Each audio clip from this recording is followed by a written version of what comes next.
everyone, Jackie Tomlin here, and welcome to another episode of When Spirits Speaks podcast. Thank you guys for joining me. Let me start with giving you a shout out and a thank you for last week's fundraiser on my YouTube channel. We did a fundraiser for the National Breast Cancer Foundation, and it was a really great turnout. And I thank you all for that. And we will be doing that again in the weeks upcoming. Contact information. It is JackieTomlin.com, and you may email me directly at Jackie@JackieTomlin.com. You may also text me at 804-731-2302. Okay, so I'm really looking forward to today's episode because it's by request. And I do listen to your feedback on these episodes and on these shows. And if you have thoughts, opinions, and ideas, please contact me. Okay. So today we're going to talk about the other side. Now, I could give you a list of books, videos, of all sorts of things that people have account of their experience on the other side or their near-death experience. They're numerous and they're many, and I enjoy every single one of them. I have really yet to run into one that I would question the authenticity of it. Okay. So yeah, I mean, these are things, it's each person's account. Just like what we're going to talk about today is on my account, and I was asked to speak about it. And so let's get into it. It's sometimes what you call, or in the psychic realm, they'll talk about lifting the veil to the other side. Okay. And let me tell you from my perspective where that come from. It is a very thin veil, and it's like a wedding veil, honestly, and it's like a curtain, and you lift that curtain and there is the other side. Now, with those that are like me that have had the near-death experiences and you wind up on the other side, not expectantly, it's a little bit different. Okay. You will hear some that will talk about the light at the end of the tunnel, and you will hear some that will talk about the field of flowers. And I've had experiences with both, and for me, it was going down a tunnel that was not scary at all. There was a bright light, and when you got into the bright light, it was this gorgeous field of flowers. And in that field of flowers, of course, are going to be some of your loved ones. So let's kind of dig into this, okay? One thing I want to address is the other side, and we're talking about heaven. We're talking about paradise. It's not up in the sky as you would picture, okay? It's actually about 3 feet off of the ground, you know? So it is right here, but not up in the clouds where everyone thinks that they are. Although, on a separate account, and not to confuse you, yes, the angels will often appear in the clouds, okay? So yeah, a little bit confusing. Hang with me as we get into all this, okay?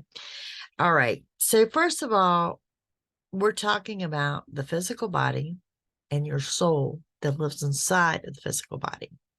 You yourself are the soul. This is just your physical body. This is a body that you were given to work with here on earth, okay?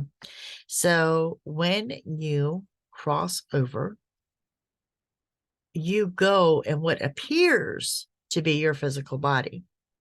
It's actually your soul. Okay.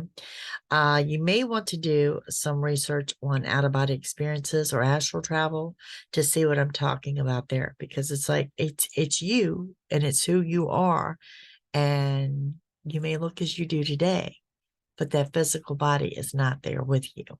Okay. I think the biggest question that I've been asked, or one of these biggest questions for this episode, is the pain upon death.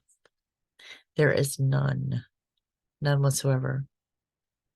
Now, this applies to if they passed violently, if they passed in a car accident, if they passed during a surgery. There's no pain, because I think there's something that transpires with that soul, or that soul leaves the body before that pain occurs. Okay.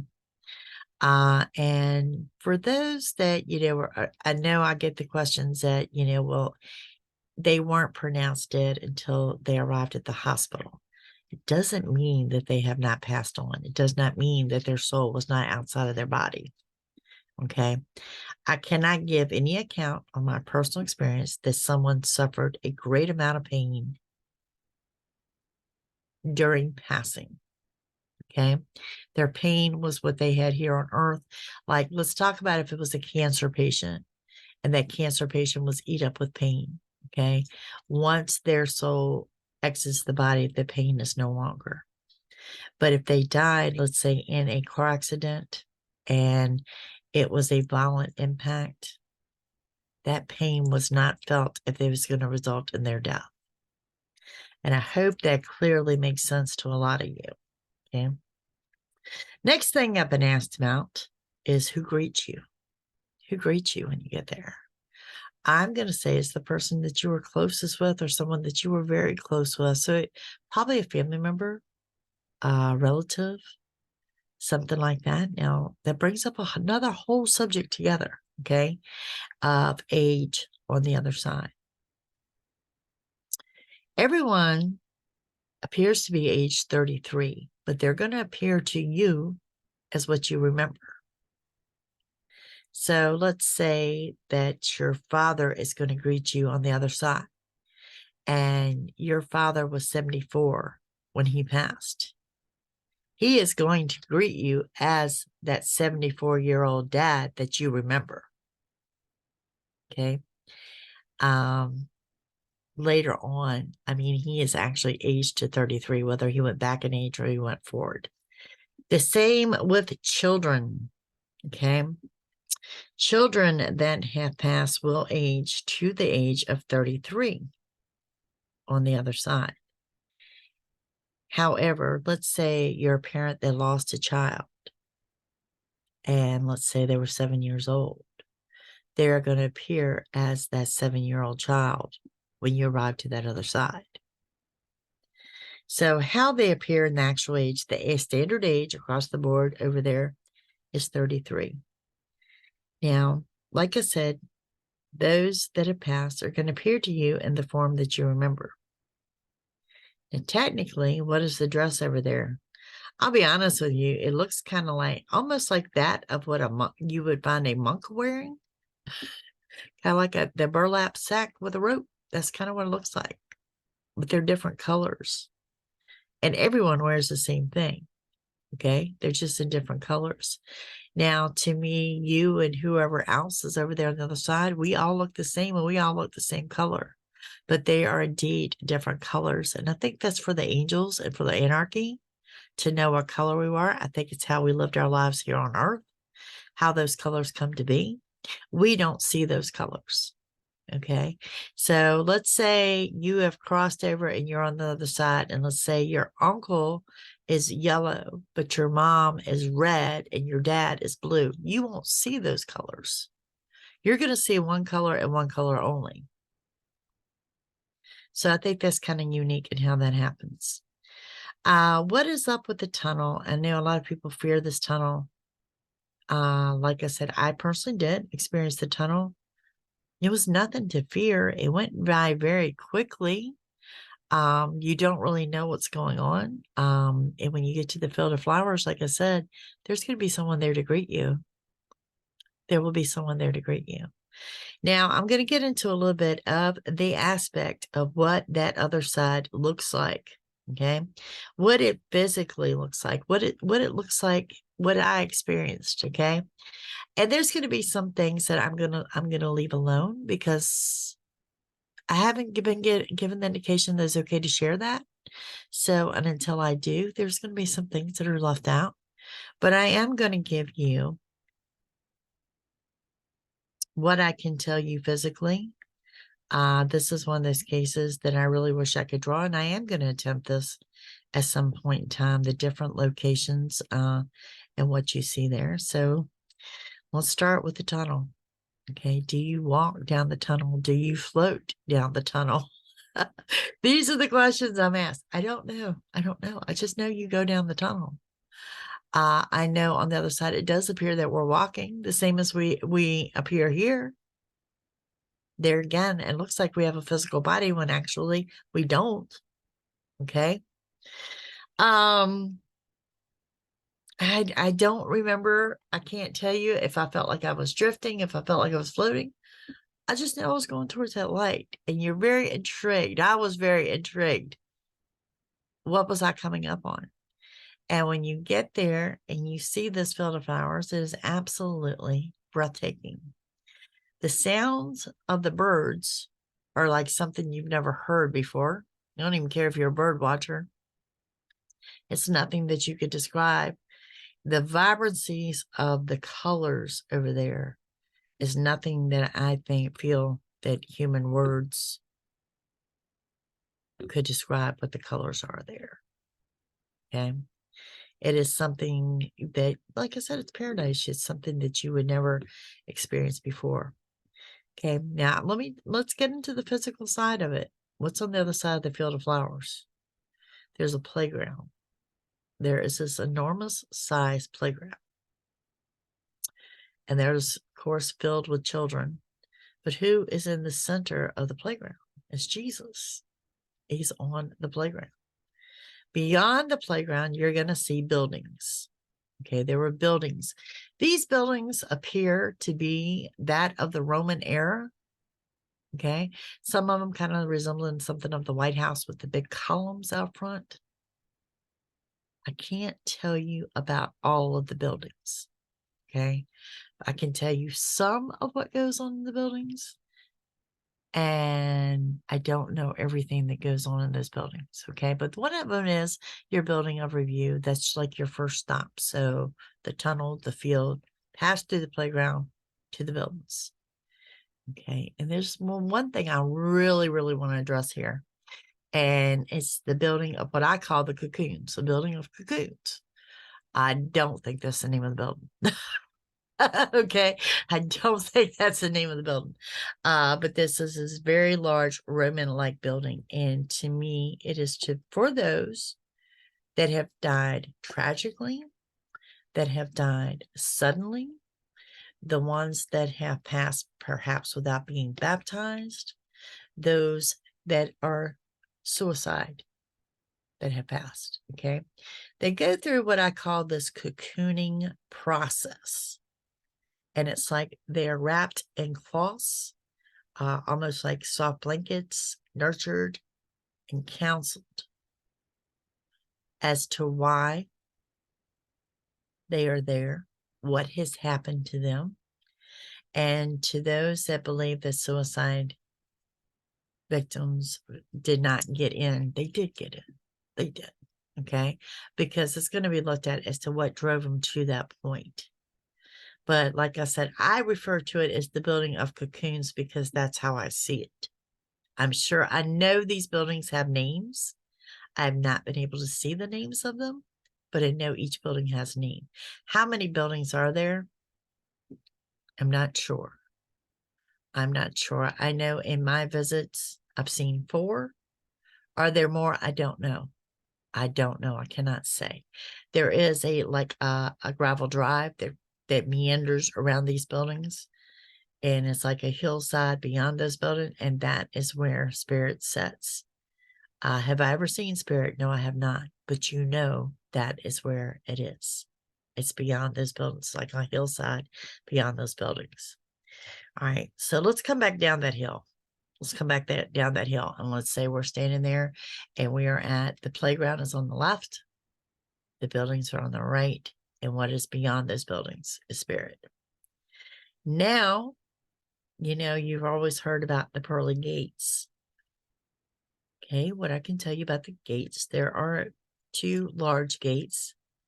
I did not see Peter or Paul or anyone. I didn't see any saint at the gate, okay? And I know that's another question I'm asked. No, I did not see a saint there. Are they pearly gates? There is pearl on the gates. They seem to be copper, bronze, and gold with a lot of pearl on them. Okay, so I guess this is what we would refer to as those pearly gates. What does the community look like inside? And I think this is rather unique. It looks like a community of little brick tiny homes. And if you don't know what a tiny home is, look it up online. This is what it looks like. They're very cute. And like I said, I hope to be able to draw this one day. They look like tiny homes, and they're very cute. They're very much similar, pretty much the same, all of it different. Maybe, maybe the windows are different in one unit and the flower boxes are different on another, or maybe the little porch is different, but they're all the same size. And there's tons of them, tons. I mean, it's like street after street after street after street of these tiny homes. Okay. The streets are cobblestone, and yes, they are gold. Okay. So, those are your golden streets. They're within side of those gates, and they're inside of this tiny home community. And what is on the streets? People, socializing, having a good time. Lots of angels, lots of people. Now, the angels that are on the streets within what I call this community are that of human-sized, okay? Human-sized with wings. The rest of us, like I said, we're wearing our little burlap sacks, okay? The other thing that I noticed is that on the streets are cats and dogs, which brings me to that portion where they talk about angels without wings. And I say this because there's a separate section of animals, and we'll get to that. But because they are with the angels and all the souls and all the people there, I think that may be something that those cats and dogs are indeed angels without wings, because they are in the community. Now, I know others of you have different pets. You have birds, you have snakes, you have guinea pigs, and all these other things. I'm not saying they're not there. I am saying what I could physically see on the streets are cats and dogs. And what I see laying on the porches of the homes are cats and dogs. Do I feel that you are united with the cats and dogs in your life, or any other animal that you have owned? I do. I do. Okay. Are they in your tiny home? I have no idea. I didn't go inside of one. Okay. I can only tell you what I personally experienced, and that's cats and dogs on the street. Someone has asked me, do we eat? I don't know. I don't know that we eat. It is a soul. It's not a physical body. So is there a need for nourishment? I don't think so. There again, just me and my thoughts. I did not see anything that resembled like a grocery store, a produce center, or anything like that. I can tell you about the animals being in harmony, though. Okay. The overwhelming sense of peace is that cannot be described. It really, you cannot put it into words what that peace feels like. Now, the other question I'm getting, day and night. I don't think there's night there. I don't think there's night.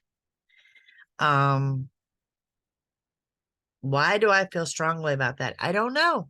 I don't know why I feel strongly about that, but I'm almost very confident in telling you there's no night there. And there again, it's a soul. It's not the physical body. I'm sure there's meditation or time of rest, or maybe not. Maybe not. I've never been indicated anything of the moon. I've never been indicated anything of night. It's very bright.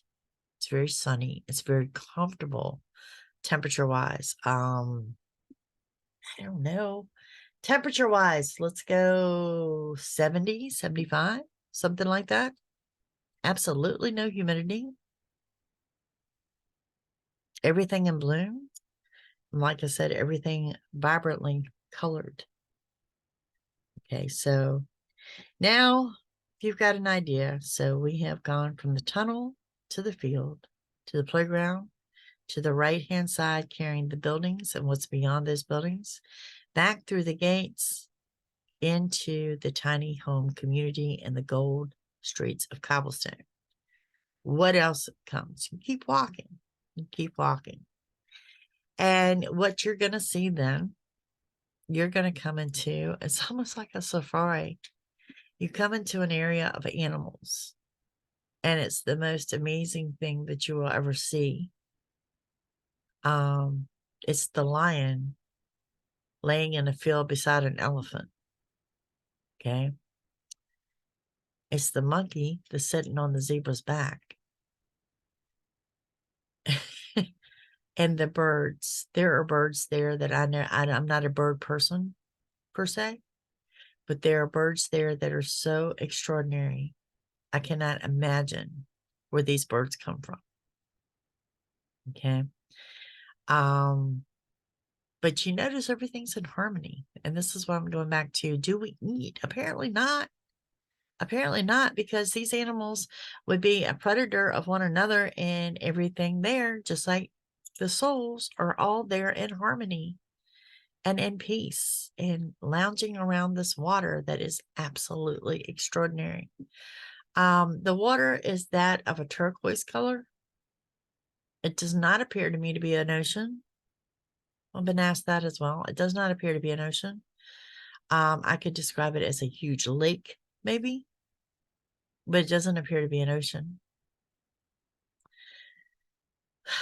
Beyond those animals, this was very intriguing to me, and I still don't have the full answer for that. But there's a wheel, and this wheel, I cannot tell you how tall it is. I mean,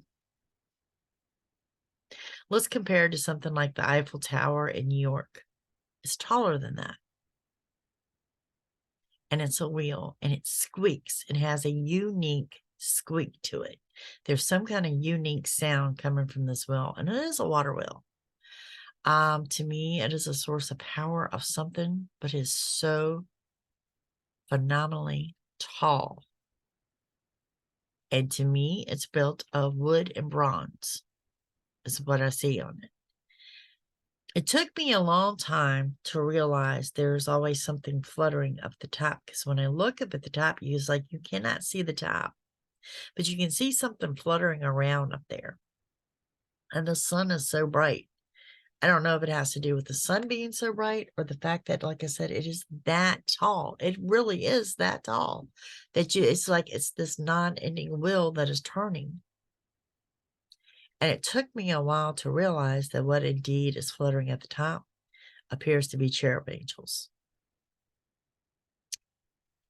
So this kind of gives you a little bit of an account of what the other side looks like. Now, I have been asked so many questions, and I'm just trying to give you an idea of physically what it looks like. I can tell you there's no pain. There's nothing but happiness there. And like I said, I'm just going to touch base on this. There's some things I just feel like I'm not meant to disclose yet. Let's talk about your enemies here on earth. Let's talk about the people you don't like. Let's talk about your ex-spouses. You're all very much in harmony. And I know that sounds absolutely nuts. And I know that I've got you sitting there going, well, I would never be friends with such and such or anything like that. Yes, you will. Yes, you will. On the streets, like I said, let's go back to, there are angels that are a human form, human size with wings.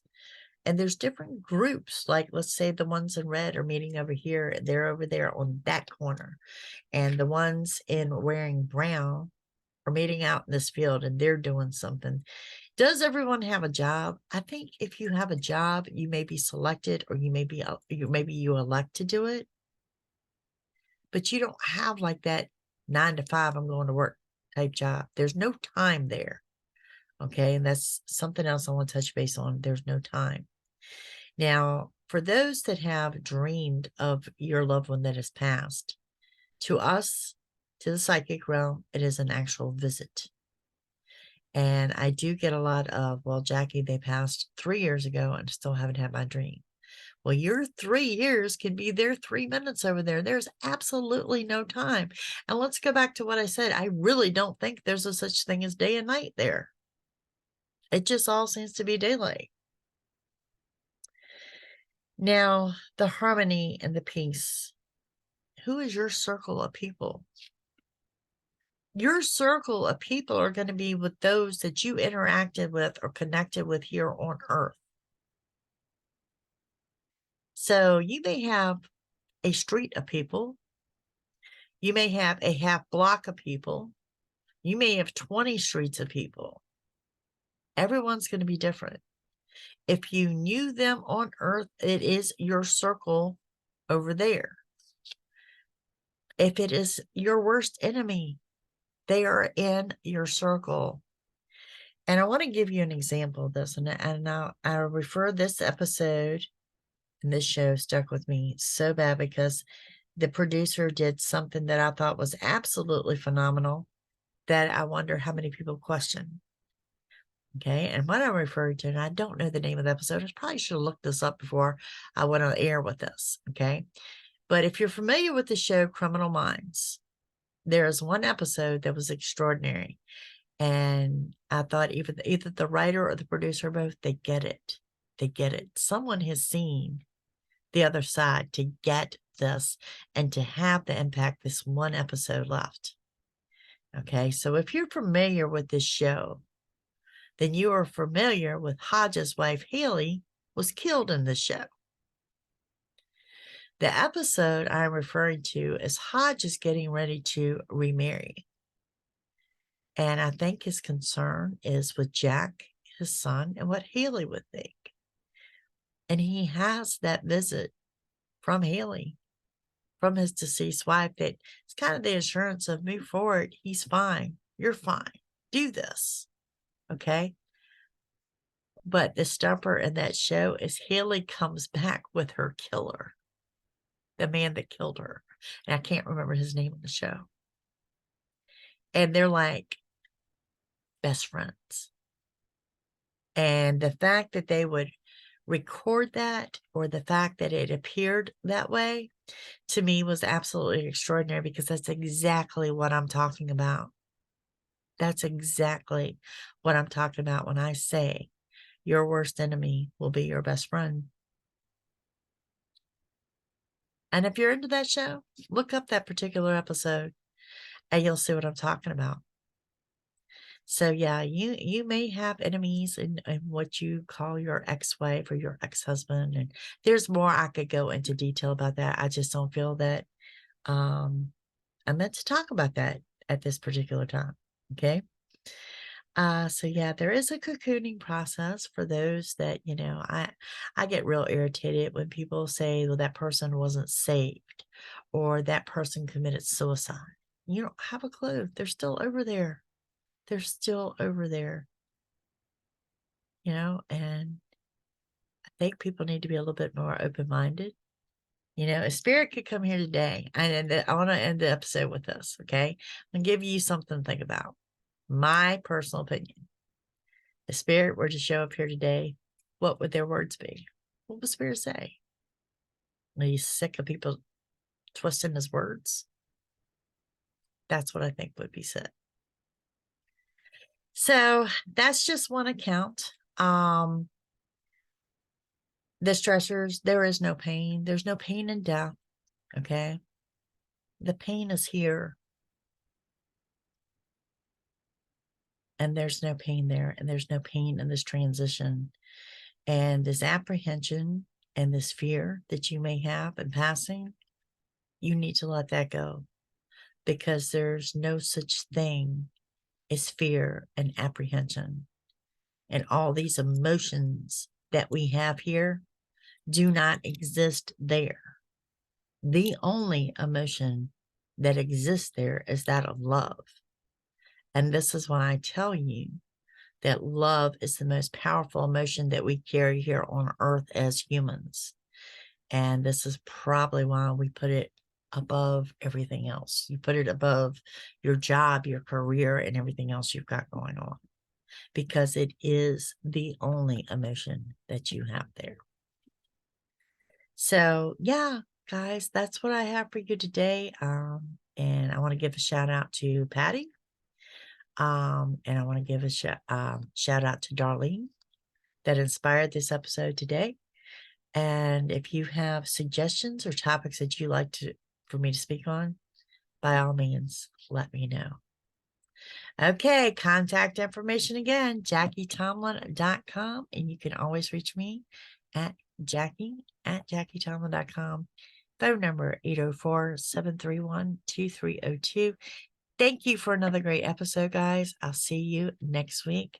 Have a wonderful week ahead.